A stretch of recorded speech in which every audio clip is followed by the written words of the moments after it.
Good morning, everyone. Today, we're going to embark on a fascinating journey spanning millennia of thought to explore an urgent question. How does Western civilization survive in the age of artificial intelligence and shifting global power dynamics? We'll be framing this discussion through the lens of what I call the Digital Parthenon, a dialogue on power, AI, and the American future. To do this, we'll bridge the philosophies of two pivotal thinkers, separated by 2,400 years, yet united by their deep concern for civilizational survival. On one side, we have Plato, the architect of idealism, who believed that rational order and moral excellence, or arete, were the only true defenses against tyranny. On the other, we have Alex Karp, the data pragmatist, CEO of Palantir, who posits that technological supremacy is the mandatory prerequisite for our very survival as a civilization. Let's delve into their foundational worldviews, contrasting idealism with pragmatism. For Plato, power is realized through justice and the good. The greatest threat to the state was unchecked desire and internal moral decay. He saw technology, or techne, as a mere skill that could distract from truth if not guided by wisdom. His ultimate goal for governance was to cultivate the citizen's soul through education. Karp, however, views power as realized through technological and military capability. He believes the greatest threat to the state comes from authoritarian adversaries armed with superior technology.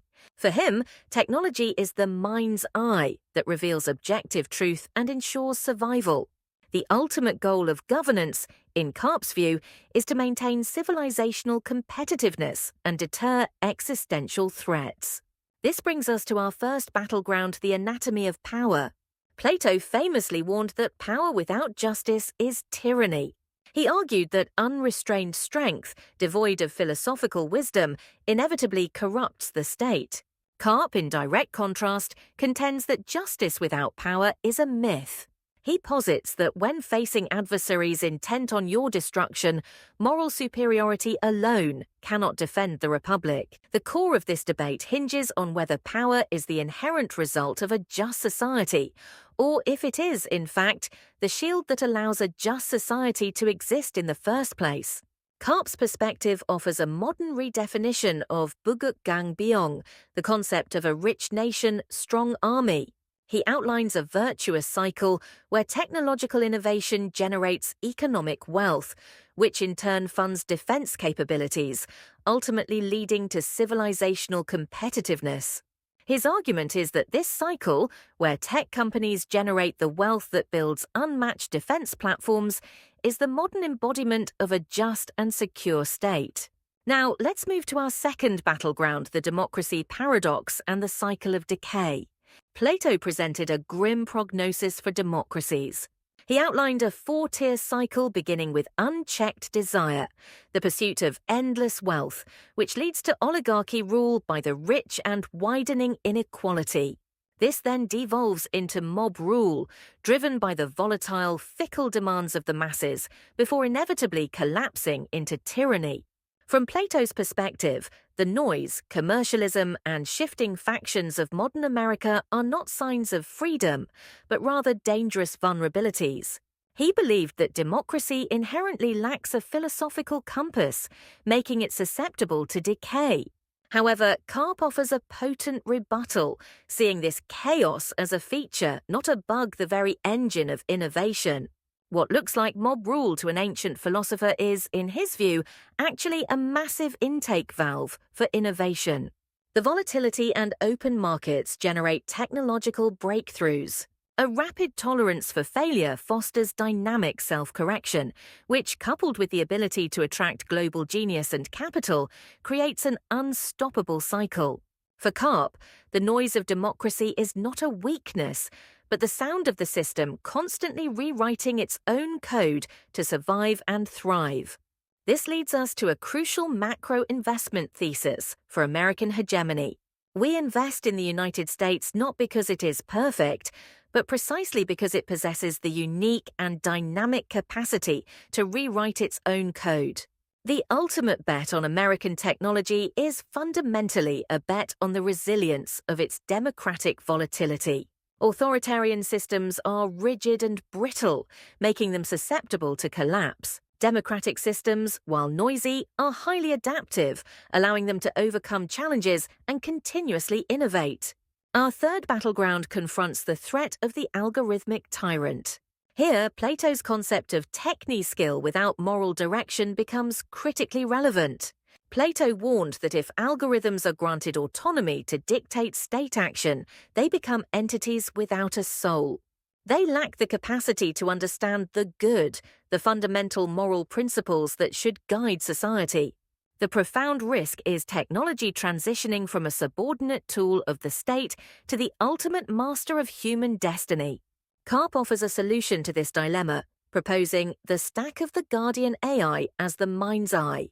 At the foundation, we have unbiased data infrastructure, feeding into the mind's eye technology that passes complexity, identifies threats, and removes friction.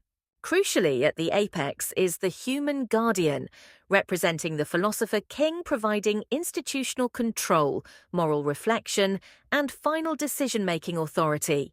In this model, technology does not rule, it clarifies. By separating data processing from moral judgment, AI strengthens the human decision-maker rather than replacing them. This brings us to the synthesis of these ideas, balancing techni and arete. Plato's warning remains stark. Tech without soul is violence, meaning technology unguided by moral purpose can lead to ruin.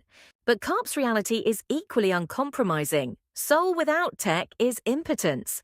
In a world of sophisticated threats, moral clarity alone cannot protect you. True power, then, requires both the moral clarity to know what is worth defending and the overwhelming technological capability to actually defend it. This synthesis highlights a critical geopolitical imperative defending civilizational values. We must actively foster democratic AI, which is human-led and transparent, and prevent the rise of authoritarian AI, which is centralized and opaque. To prevent authoritarian tech from dictating the future of global order, America must accelerate its AI capabilities. Relinquishing the technological high ground does not prevent the advance of AI. It simply surrenders it to adversaries who, in Plato's terms, lack moral reflection and understanding of the good. Therefore, constructing the modern Parthenon, a beacon of Western civilization, requires a continuous loop of technological innovation and moral introspection. We must build machines capable of defending our future, machines that are guided by leaders who deeply understand our past. It's about blending ancient wisdom with cutting-edge capability. To summarize our discussion on the American future first, the anatomy of power. Power is the prerequisite for justice. Economic wealth driven by tech innovation creates the defense capabilities needed for survival. Second, the democracy paradox. Democratic volatility is an asset open markets and tolerance for failure act as a self-correcting engine that attracts global genius. And third, AI governance. AI must act as the mind's eye, subordinate to human control, enabling the modern philosopher king to make clear, moral decisions.